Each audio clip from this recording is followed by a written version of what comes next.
Hey guys, welcome back, it's Ripe again. In today's video, a town fined a farmer for $200,000 because he was illegally raising hogs and then sued him for it. They never imagined what would happen next. Never mess with the farmer. Here is what happened. The title story starts like this. This is a story that happened to my dad, who was a farmer, and while he started with just crops, he eventually spread himself out more into raising hogs. He found that hogs were a great source of income. I did not even know this before, but apparently pig manure is just as good a fertilizer as cow manure. When he started having a bunch of hogs on the farm, it did not go unnoticed by some people living near him. While he ran a farm, a bunch of people from the city moved towards the countryside in order to save money. I guess the city was too expensive for them, so they came out to where we lived in order to save some money. They clearly wanted it to stay that snooty class environment and before long were the majority. They basically ran the town, but for my dad it didn't matter because he was content doing his own thing and letting the town run in the background. That was until they got mad about all the hogs and rang on his door one day. The man talking to him, I guess, represented the town on the matter, and I will call him Kyle for personal reasons. Kyle, I'm here on behalf of the town to discuss the serious problem with your hogs. My dad, what problem would that be? I know they aren't jumping over any fences and getting off the farm.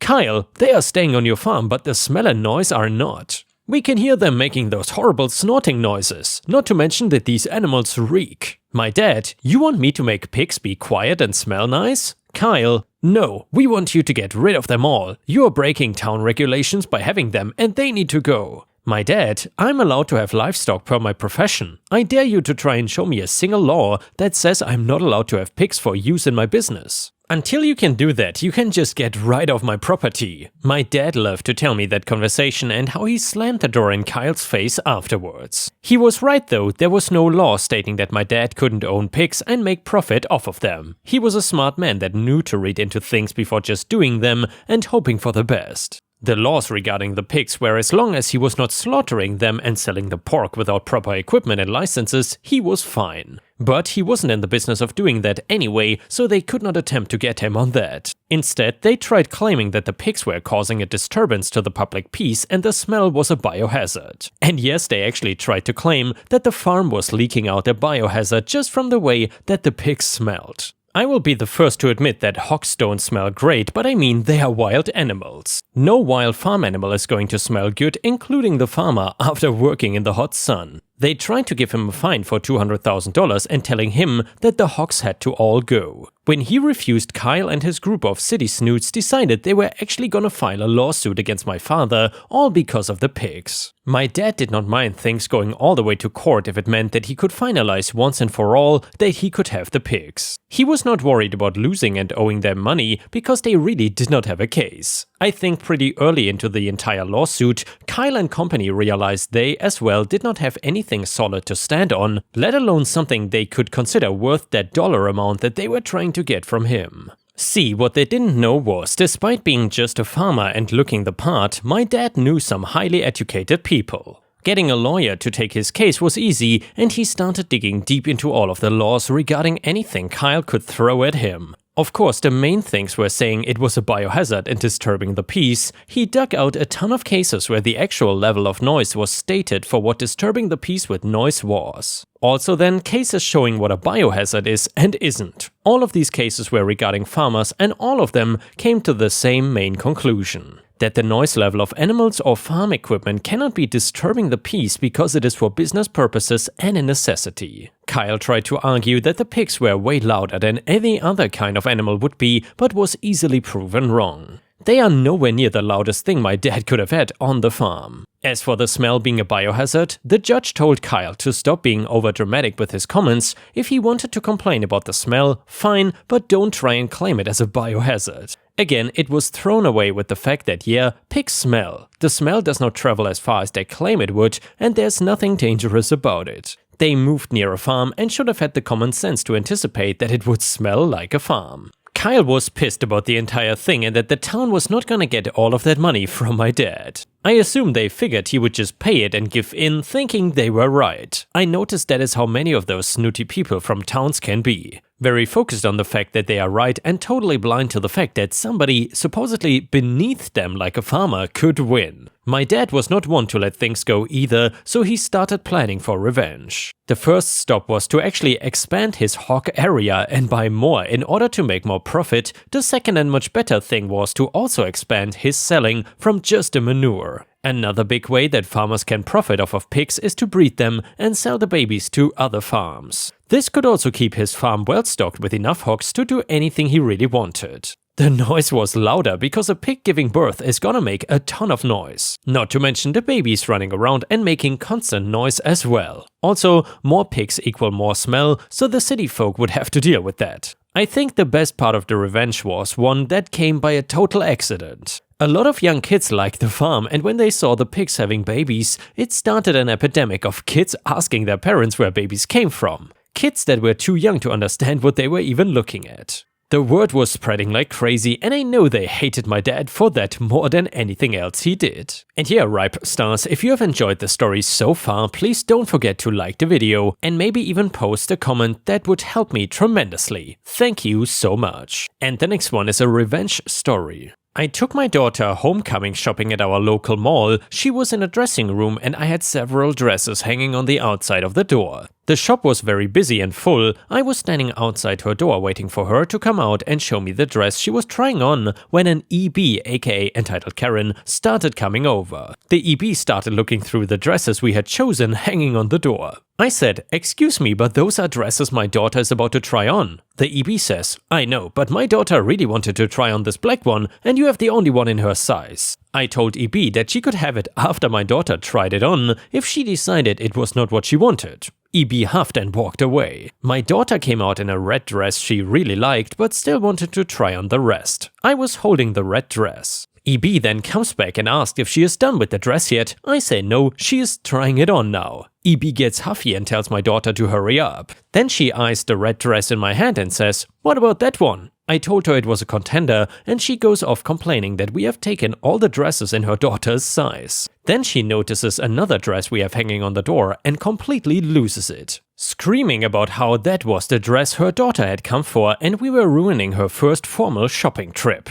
At this point I was livid. I told her to go away, that it was also my daughter's first formal and she should have come earlier. She walked over to her daughter's fitting room and started loudly telling her that the rude people over there had every dress in the daughter's size. We had 6 dresses. My daughter tried them all on but was having trouble deciding which out of the 3 this woman wanted was her favorite, all the while listening to this woman make a scene. I told my daughter to get dressed and hung the 3 dresses she definitely didn't want on the go-back rack, keeping the 3 dresses the woman wanted in my arms. People had started lining up to try on dresses and EB refused to let her daughter come out of the fitting room because she was waiting on the 3 dresses in my arms. EB came over as my daughter came out of the fitting room and very nastily asked her if she had made a decision. My daughter was almost in tears. I made up my mind at that moment. We decided to take all 3, I said smugly. That way she can decide in the comfort of our home with no pressure. The woman followed me to the register in disbelief as I purchased all 3 dresses, cursing me every step. She tried to tell the cashier that it was not fair, but the cashier just told her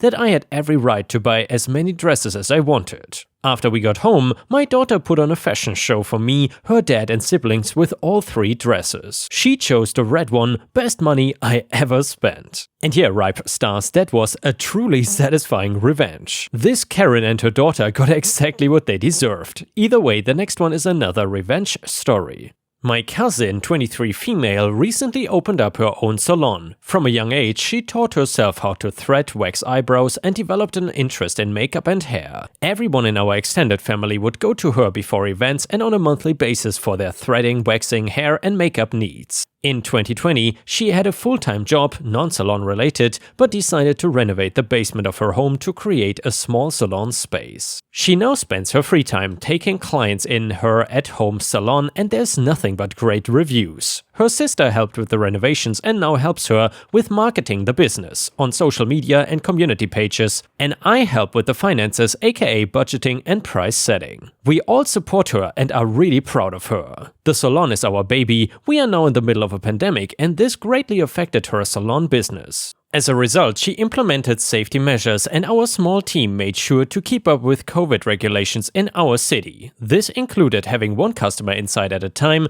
doing temperature checks, making masks and face shields and gloves mandatory, wiping down the salon after each client, etc. Also, when our city was in lockdown, the salon was closed as it is not an essential service. So now onto the incident, our city is once again in lockdown since the end of December to the end of January. The salon has been closed since the lockdown began. The salon's social media pages had been updated to let the current clientele know that the salon is closed. Now comes the Karen. Karen sees a community post from October detailing a discount that the salon was having on a certain package we offer. She comments on the post saying that she cannot believe the salon is open in the middle of a lockdown when her salon has to be closed. This is important for later. Karen fails to notice that this post was made in October when salons were allowed to operate as long as they followed safety regulations. Karen does not bother checking more recent posts indicating that the salon was closed. My cousin does not see her reply at this time. The next day, 2 police officers show up at my cousin's door while she's at a doctor's appointment. The officers ask for my cousin and my aunt let them know that she is not home right now. My aunt does not speak English very well and lets the officers know that she would call my cousin and ask her to come home. Maybe the officers didn't believe her, but they insisted on coming inside the home. My aunt had already called my cousin as she was worried. My cousin asked what it was about, but my aunt did not know. My cousin then asked if they had a warrant for anything. When she found out they didn't, she told her mom not to let them come inside and that she would be there in about 20 minutes. My cousin began driving home when my aunt called her to let her know that they simply left. Hearing this, my cousin was less worried and decided to go grocery shopping, just as planned before heading home. It turns out the officers came back half an hour later and once again demanded to see my cousin. My aunt called my cousin again and asked her to come home, but in the 20 minutes she took to come home, the officers were gone. They had left a card and asked her to call back. My cousin managed to get a hold of the officers and was told that someone had reported her business. They claimed that she was operating during the lockdown and they had proof of it. My cousin knew this wasn't true as the salon had been closed for quite a while. By now, my cousin had seen the comment from earlier and mentioned that she knew exactly what their so-called proof was, but the post in question was from October. My cousin was very upset as this post was not even close to being actual evidence of her operating now in January. She was also very upset that they insisted on coming inside the house with no cause or warrant when they could clearly see that my aunt doesn't understand the language very well. At the end of the conversation, the police officer apologized to my cousin and we thought it was the end of it. You must be wondering how we know that Karen was the one who called the cops. Well, she told on us. The next day my cousin received a message she realized was from the woman who commented on the post. Karen decided to pretend like she's a customer. Karen, can I book an appointment? My cousin, hey love, we are currently closed due to the lockdown. Once the lockdown is over, we will be more than happy to book you in. Karen, oh, my girlfriend was there yesterday. My apologies. My cousin, you must have gotten the wrong date. The salon is not taking clients until the lockdown is over. Thank you. Karen, NP, but I didn't get the date wrong. I also know the police came due to you being open. Take care. My cousin, I'm not gonna sit here and entertain your boring life. Maybe for a change you can find another hobby rather than spreading lies and wasting people's time, including the police's time. Or even better, find an actual job. Have a good night. Karen, I own my own spa that's closed, as should yours be. My mom is the one who called the cops. You're not entertaining me at all. Go back to your own country instead of effing with ours. My cousin decided to block her at this point, and my cousin was happy this was all over. Her sister and I were still outraged at the racist comment and how someone could make up lies about a small business that led to the cops terrifying my aunt. When my cousin told me about Karen, the fact that she had her own spa really stood out. I did some digging, so it was time for revenge. It turns out Karen runs her own spa out of her house. Doing some more snooping, I found reviews from her clients on her business page that were posted on days that the city was under lockdown. The reviews could be from clients who received services before the lockdown and only now had a chance to write a review. To be sure, I found Karen's Instagram page. I decided to use her own trick against her. I created a new account with a generic name and followed her page so she couldn't see that I was related to my cousin. I then messaged her to ask about the prices for her services. Me, hey, I love your pictures. I was wondering how much you charge. Karen, hey girl, thank you so much. What services are you after? Me, I'm really interested in the BB Glow Facial. Karen, that's awesome. My biggest seller for sure. Normally it's 1 to 5, but it's on BOGO, so you pay for 1 session and get 2. Me, that's such a great deal compared to others. When is your next available date? Karen, where are you located? I cannot have people come to me in lockdown, but I travel to my clients. Karen was not operating from her home location due to the lockdown restrictions, but she was traveling to her clients' homes, which is still against the regulations. I then made up a lie about my home not having adequate space and asked her for her address so we could meet up at my friend's place somewhere between her and I location. She foolishly told me her address. During this time, I also tried joining other community groups that she was a part of. In one particular group, people in the community were promoting their small businesses. She had recently made a post about discounts on her services for the month of January. I immediately went online and submitted a report about her business still operating, including screenshots, her address, full name, etc. A few days passed by and I had forgotten to check up on it as I was busy with life again. I saw the incident report number on a sticky note I had on my desk and decided to check in. Apparently, this was not Karen's first offense. Karen had already been fined $750 for having a client in her home during the first lockdown in my city. After being fined, she decided to change her business model and go to the client's home instead. Now she was fined $10,000. I was still following her on Instagram, so I decided to check it out. She had gone on a rant about how she was gonna do very bad things to the person who reported her. She also mentioned that she was no longer allowed to run her business. I'm not sure what type of ban the regional police put on her, but I immediately deleted the account and exited the groups I had joined earlier. At the end of the day, Karen got what she deserved and I fulfilled my dream of pretending to be Sherlock Holmes. And here, Ripe Stars, let me know what you think about this story. Do you think that Karen really got what she deserved, or did OP go too far? Let me know in the comments. And the next one is titled, It is Bad When You Are Too Nice. So I, 36 female, bought a rural property in 2016. This property has a very large yard and a long driveway. I also travel a fair bit for work. I was looking for a service to handle shoveling my driveway in the winter and handle mowing my lawn in the spring, summer and fall. Mostly because I'm gone a lot, but also because I just don't want to deal with it. I was talking to my neighbor R, who said his son A, 14 male, was a hard worker and wanted to make some extra cash, as he was saving for college. So A and I came to an agreement. Every weekend he would mow my front and back lawn and I would pay him $40. In the winter, whenever it snowed, he would come by and plow my driveway. Firm $40 a week, whether or not it snowed. He would just drive on over with his tractor and handle it. It worked very well for 4 years. This kid was a godsend. I foster dogs, and if I have to go out of town unexpectedly, he would come over and feed them and play with them and love on them and just have a grand old time. And he would be compensated accordingly for the extra work. All in all, I probably paid him $3,000 to $4,000 a year for the work. I made good friends with his folks, I get invited to all the family parties, his older sister had a baby and I went to the shower. So basically it's obvious that I have a soft spot for this kid, knowing that he was working so hard to try to afford to go to school. And every time I paid him, I would also set aside the same amount and I put it into an envelope. I was invited to a socially distant graduation party earlier this month. He graduated from high school and he is going away to a state school about 2 hours from us next month. I took that envelope full of cash to the bank and I got a check which totaled out a little more than $12,000. I included this check in the card I got him for graduation and I thanked him very much for helping me all these years and wished him well as he has moved on with his life. He was extremely thankful because his mom has been laid off and they were worried about how they were gonna pay for school and they were trying not to let him go into debt. Now onto the issue. I was worried that his parents would think of this as charity because his mom had been laid off. This plan had been years in the making and I hadn't mentioned it to them because I didn't want them to count on it for whatever reason. I was not in the financial position to offer it when the time came.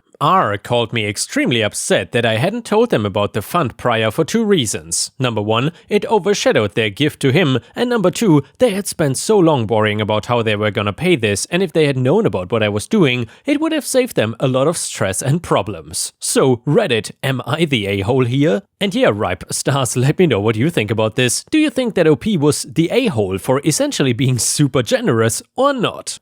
Let me know in the comments. Either way, comment number 1, not the a-hole. How could you ever be considered an a-hole for something so generous? They should not be upset because you overshadowed their gift, they should be happy for their son. As for saving them the stress, it would have been more cruel to promise what you couldn't guarantee. Comment number 2, not the a-hole, but hurt feelings. I can see how the family is upset, but this is effectively what they wanted. I don't think you're an a-hole for helping him, that's really generous. Maybe a better way would have been to talk to the parents and find a way to help them save face and still give you some credit for helping him go to school. And the next one is titled, Terrible Father-in-Law. I have a 7-month-old baby boy, I'm breastfeeding but the baby is currently weaning. I'm convinced that my father-in-law is being weird about my breastfeeding and not in a that makes me uncomfortable way. So I made the baby popsicles from my boob milk a few months ago and father-in-law put it in the group chat that I would love to try one of those, with a hearts as eyes emoji. I said, what the F? They are made from breast milk. And he said he didn't notice that caption. Today I baked the baby some muffins. It's a recipe that called for a half cup of breast milk, so I made them per recipe. Father-in-law came over unannounced and said, oh yum, someone's been baking. So I told him, those muffins are for the baby, they're just fruit, flour and breast milk. I have a normal cake we can have. I then left the room to wash my hands, came back and one of the muffins was missing.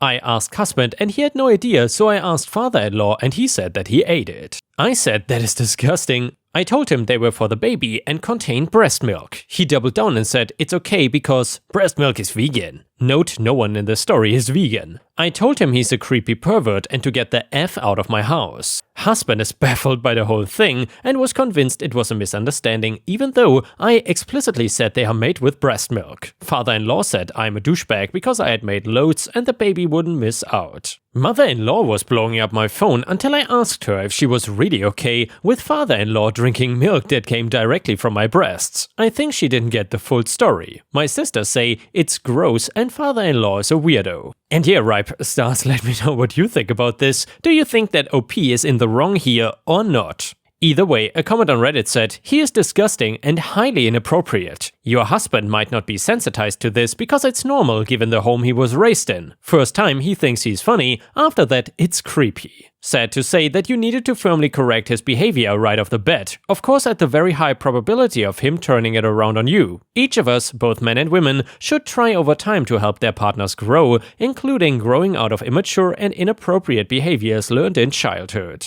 Good luck working on your husband, he probably has a lot to unlearn. Comment number 2, just had a son, my wife breastfed. Not only are you not the a-hole, your husband should be furious with his father. If my dad did something like that, he would be cut out of our lives. If he was still married to my mom, she would know immediately what her creepshow husband did. Don't leave out the group text context when you tell people about this, that is disgusting for so many reasons. And now guys, we got an update to the story, it reads like this. So I asked my husband what he thought I was mad about, he was in the room but on the other side and occupied with the baby. And he said he did not realize that his dad actually ate the muffin, he thought I was pissed because he was messing with them. He also didn't remember the group chat incident but agreed that both incidents together were creepy. I called mother-in-law to clear the air and she revealed that father-in-law has always been very interested in lactation and she actually only fed husband for 4 months and always behind a locked door. Apparently he moved jobs after a woman complained that he kept intruding on her pumping in a designated space in the office. I've told them father-in-law is not welcome around me anymore and have asked for the key to our house back. I shared the concerns about him tampering with my milk and contaminating it, and also that if his own wife wanted him locked out, then I'm entitled to that too. The comment that hit my husband was the one about father-in-law getting off for years on the memory of eating that gross AF baby muffin. Husband said he won't be able to look father-in-law in the eye again. And with this, we have reached the end of the video. However, if you cannot get enough of my content, please check out my endless playlist, where you can find thousands of hours of content. In addition, please don't forget to subscribe to my channel to not miss any of my daily uploads. Thank you so much in advance, and I hope to see you again tomorrow.